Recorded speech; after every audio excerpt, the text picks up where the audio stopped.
El barroco fue un movimiento artístico literario que ocurre desde principios del siglo XVII hasta alrededor de la mitad del siglo XVIII.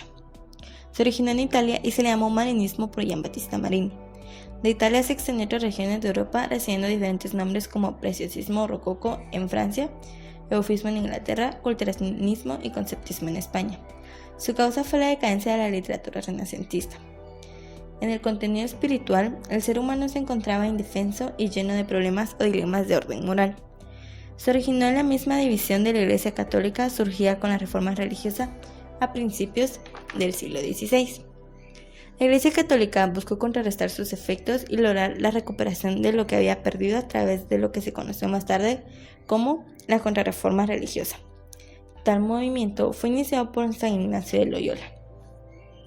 Económicamente, la riqueza se concentra en el comercio y la producción, y es ahí donde surgen los propietarios y los obreros. España estaba pasando serios problemas en el aspecto económico. Asimismo, pasaba por una época de malas cosechas. Cultural y artísticamente, el barroco proclamó el espíritu de la Contrarreforma. En la literatura y arte barroco, la noción del desengaño y la idea de la muerte ocupan un lugar central. Algunas características de la literatura es que fue llena de artificiosidad, tuvo un gusto por los contrastes violentos o muy marcados, una aspiración a lo grandioso, lo patético, lo raro, lo desmedido y lo maravilloso, posee una gran exageración, su tema fue religioso, predominan los sentimientos, se le da importancia tanto a la forma como al fondo y presenta una independencia artística. En Italia surge el célebre más representante, que fue Giambattista Marini, de 1569 a 1623. En sus obras se reflejó como un autor lleno de talento e imaginación para pintar el amor sensual. España tiene dos corrientes literarias que se llaman culteranismo y conceptismo. El culteranismo era una literatura para hombres cultos que poseían una cultura clásica.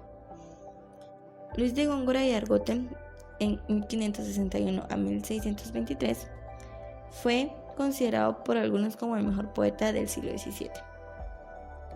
Góngora recoge y estiliza temas de la tradición cultural popular y lo hace como un arte refinado. El culteranismo de Góngora se manifiesta especialmente en sus obras La fábula de Polifemo y Galatea, y en sus incompletas soledades. El conceptismo nace como una exaltación de lo individual y se basa en las asociaciones ingeniosas de ideas o palabras. Busca la sutileza del pensar y la agudeza del decir. Los conceptos consisten en la correspondencia que se halla en los objetos. Francisco de Quevedo y Villegas, de 1580 a 1645, él nació en Madrid, España, en el seno de una familia noble.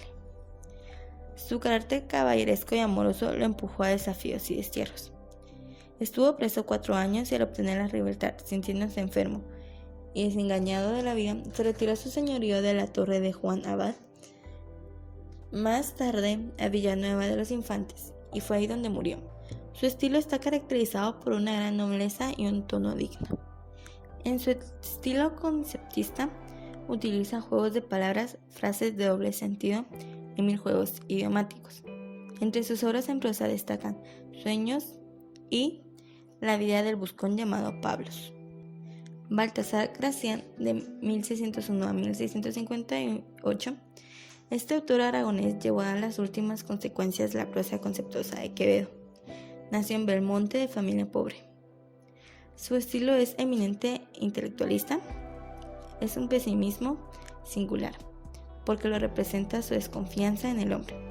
Para él, el ser humano es el peor de los animales porque lo considera desagradecido y traicionero. La única obra que este autor publicó con su nombre fue El Comulgatorio, que consiste en una serie de meditaciones sobre la Eucaristía. Su obra más ambiciosa es El Criticón, novela alegórico-filosófica publicada con el seudónimo de Lorenzo Gracián. En esta obra, el estilo de su autor alcanza los más brillantes efectos del conceptismo.